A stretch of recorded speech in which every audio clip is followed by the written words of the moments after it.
comme ça. Toi, tu vas dérouler. Peut-être que tu préfères tenir ou dérouler. Un peu, un peu. Essaye de prendre le coin dans ta main. Voilà.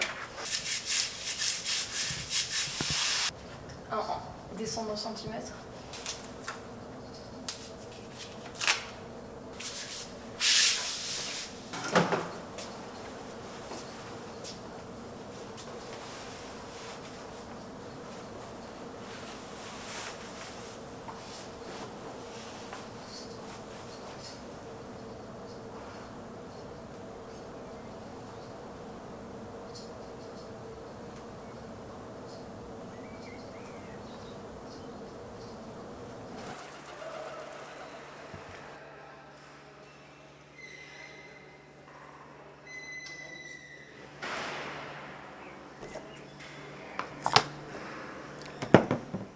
On va dire ce qui est satisfaisant, c'est plus la fin, enfin le résultat même à la fin de la journée, parce que c'est vrai que quand même la pratique de peinture, surtout quand tu fais une longue peinture, c'est un peu usant quoi, t'es toute la journée debout, tu peins, des fois t'es frustré de pas réussir à faire le résultat que t'aimerais avoir,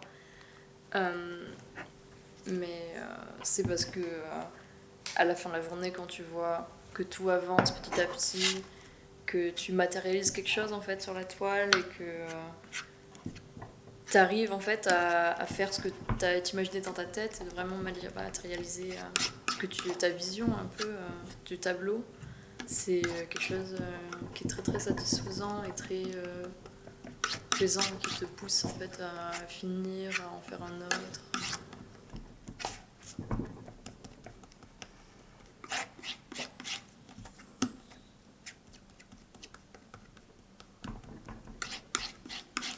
Avant de peindre, je fais toutes mes couleurs, je suis en face de l'image, je me fais une palette de couleurs en observant toutes les nuances que je vois, moi, toutes les couleurs que je vois en fait sur le visage. Et après, quand je commence à peindre, je peins par à plat, donc un peu dans le désordre en fait. Je commence pas par une partie, l'oreille, et puis après je fais les yeux, tout ça, c'est un peu plein de taches de couleurs en fait qui s'accumulent sur le visage et qui créent en fait le visage final à la fin.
Pour cette peinture, j'ai fait la composition et du coup j'ai tout photoshopé sur l'image. Du coup ça c'est les personnages de ma BD. J'ai cherché sur internet à peu près des gens qui pourraient leur ressembler de loin, mais qui avaient surtout la pose, l'inclinaison du visage que je voulais. Et j'ai photoshopé les traits pareil pour qu'ils ressemblent justement aux personnages. Et les corps, pareil, c'est des corps de personnes différentes, d'images de stock. Et souvent je pars en fait des 3 couleurs primaires, du blanc. Et je fais moi-même mes couleurs. Comme ça me permet vraiment d'avoir les couleurs que je veux.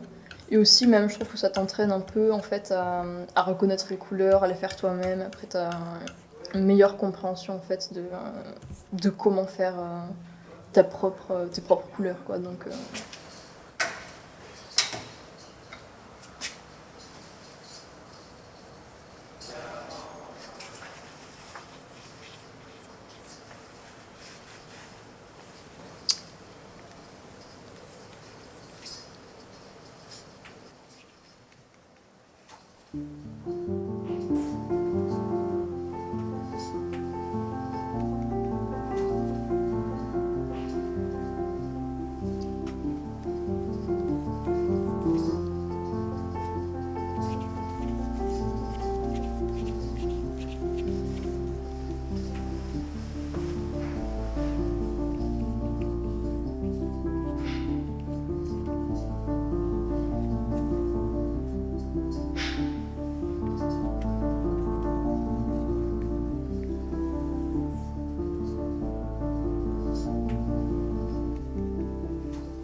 D'abord, je vais leur montrer les personnages de la BD, dans la BD. Ensuite, je vais leur expliquer les éléments en fait que je vais faire pour l'installation du diplôme et les liens en fait qu'il y a entre tous ces éléments-là. Ensuite, je vais leur parler de la démarche un peu globale, c'est-à-dire de créer un peu des ouvertures dans un même univers qui s'entrecroisent par moments et faire une sorte de puzzle en fait au final avec tous les projets que j'ai pu faire en fait. Et voilà, leur parler de ce qui m'intéresse dans le fait de mettre un peu la fiction au cœur de mon art comme parti pris vraiment. Donc le diplôme, c'est un livre et une expo. Ouais, voilà. C'est ça. Et en fait, l'expo et le livre vont ensemble. Oui. Les deux, ça fait une pièce. Oui. Je comprends. Je regarde. D'accord. Et les deux, en fait, se co-dépendent l'un de l'autre et se sont co-écrits petit à petit. Et ça, ensuite, dans l'exposition, il se retrouve où, cet objet? C'est compliqué. Bah, celui-là, c'est un peu... ça fait pas partie de mon ça fait pas partie de mon... Il est plus dans l'exposition. C'est un outil de recherche en fait. Voilà, c'est plus un outil de recherche, c'est une expérimentation un protocole que j'ai envie de développer. Ce protocole qui est écrire d'abord une fiction. C'est pas d'abord écrire, c'est d'abord avoir un point de départ, faire quelque chose, cette quelque chose-là alimenter la fiction, et c'est un peu... ça se lance la balle et ça... Mais pratiquement, le point de départ, c'est quoi? Bah, ça peut être n'importe quoi. Ça là, peut dans être, ce cas précis. Là, alors, le point de départ, le vrai point de départ, c'est en gros, une fois j'étais chez moi et il y avait du bruit dans le couloir et vraiment pendant très longtemps, normalement on n'entend pas les bruits des appartements, d'appartement à appartement, mais on entend de couloir à couloir, de couloir à appartement. Et je me suis dit, putain, ils font un dîner dans le couloir ou quoi? Parce que c'était vraiment très très longtemps. Et du coup, c'était une idée de BD que j'avais dans dans ma tête, et je l'ai lu après, Cité-Ville et Cité-Ruine de Jérôme Dubois, qui est en fait deux BD qui fonctionnent l'une avec l'autre mais qu'on peut lire séparément. Et on va dire que ça c'était le point de départ.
Le projet c'était de faire une boîte avec une sorte de couvert. Pour l'instant on a les côtés. Et tu vois, c'était pour ça là, ce truc là. Ouais. Pour pouvoir insérer le couvercle dans la boîte. Tu sais, on avait dit qu'on allait faire une épaisseur différente, mais en fait on peut faire la même et défoncer les deux côtés. Et sur le dessus aussi? Ah oui, mais le dessus, de toute façon, il va falloir qu'on le coupe parce qu'il n'est pas à 19. Ah ouais.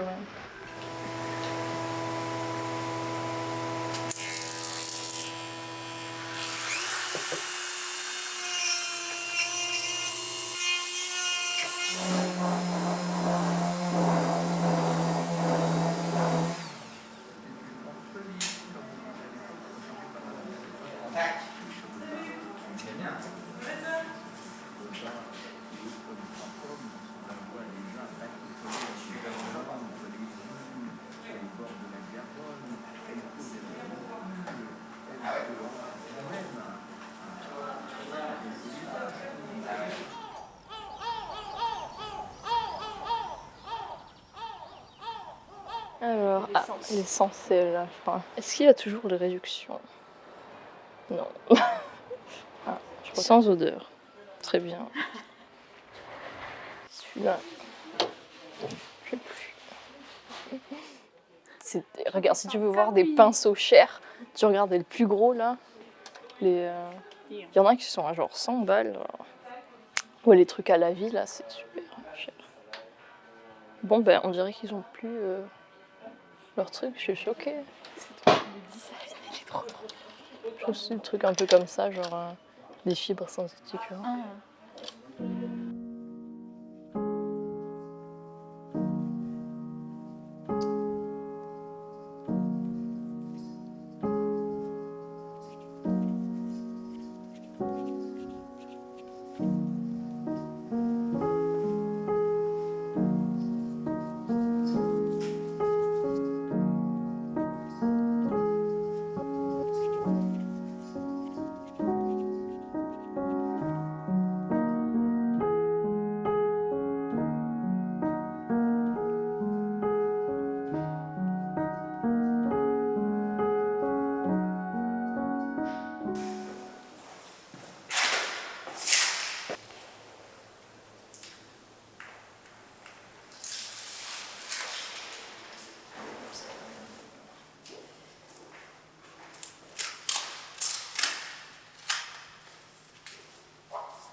Peut-être je peux décoller par-dessus.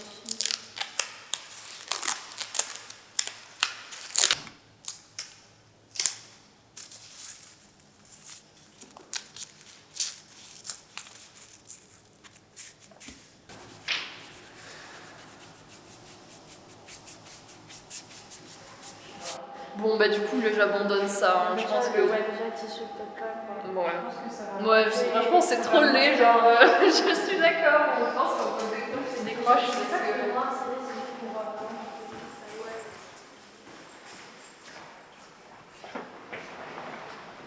C'est trop bien. Merci. La place. Oh là, déjà, je me sens soulagée. Genre. Trop bien. Et même, je pense que. Je sais pas ce que je m'étais dit, je m'étais préparée à vraiment me défendre pour la diplomatie. En mode, mais non, Anne, ça va être bien, je te jure, la fin, laisse-moi une chance. Les délires, je pense que ça va être cool. Ouais, Ça va avoir plus de temps vraiment sans stress pour dire ok. J'espère que Anne ne va pas trop les convaincre de je sais pas quoi.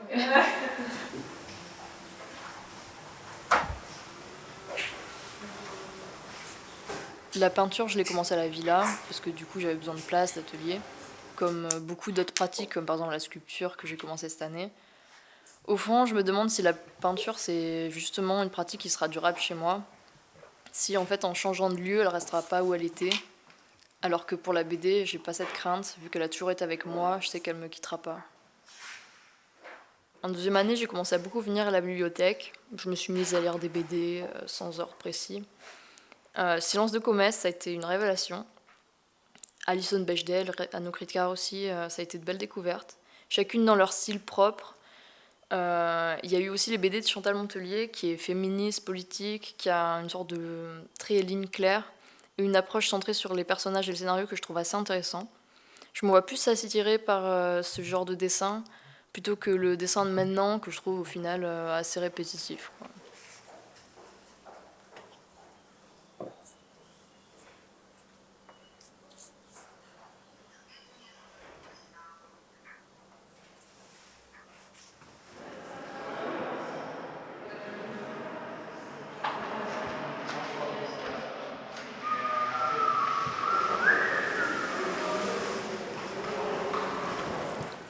Les parties collées.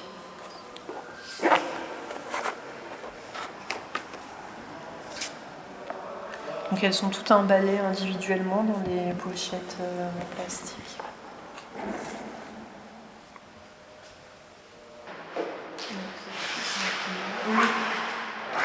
Non, là, tu vois, il y a déjà un scotch qui tient là. Ouais. En fait, il y a deux. Ah, il y a collé deux pages. Ouais.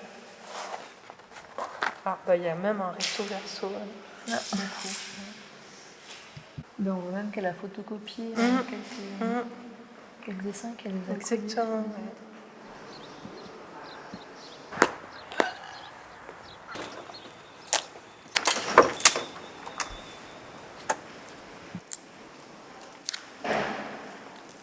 J'ai été très surprise, agréablement surprise même, d'apprendre que Chantal Montelier venait exposer ses œuvres à la Villa Arson. Parce qu'en plus, ici, il n'y a pas d'enseignement BD. Les étudiants ou étudiantes qui font de la BD se cachent, limite, sont très en minorité. Moi, en plus, je viens du sud de la France, c'est super rare de rencontrer des gens qui ont impacté leur époque, qui sont un peu importants et tout. Donc, voilà, je suis pas à Paris, moi. Donc, d'avoir rencontré quelqu'un que, en plus, j'ai lu son travail, je connais son travail, et d'avoir pu lui parler brièvement, c'était une chouette expérience, ouais, c'était assez cool.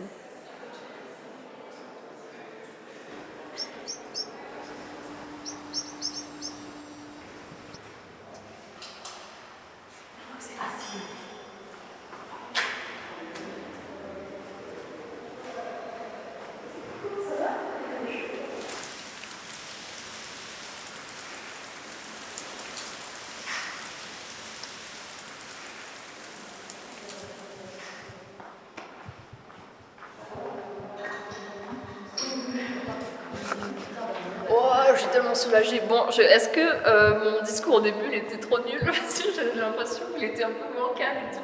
Et que j'arrêtais pas de bugger, je disais des trucs, des phrases après phrases, mais qui n'avaient rien à voir les unes avec les autres. Mais les questions, j'ai l'impression que j'ai plutôt géré. Oh, je suis tellement soulagée. Oh non, franchement, oh là là. Ça fait du rêve. Ah ouais, là, j'ai l'impression d'être une eurostar là. Ça marche un peu, un petit peu.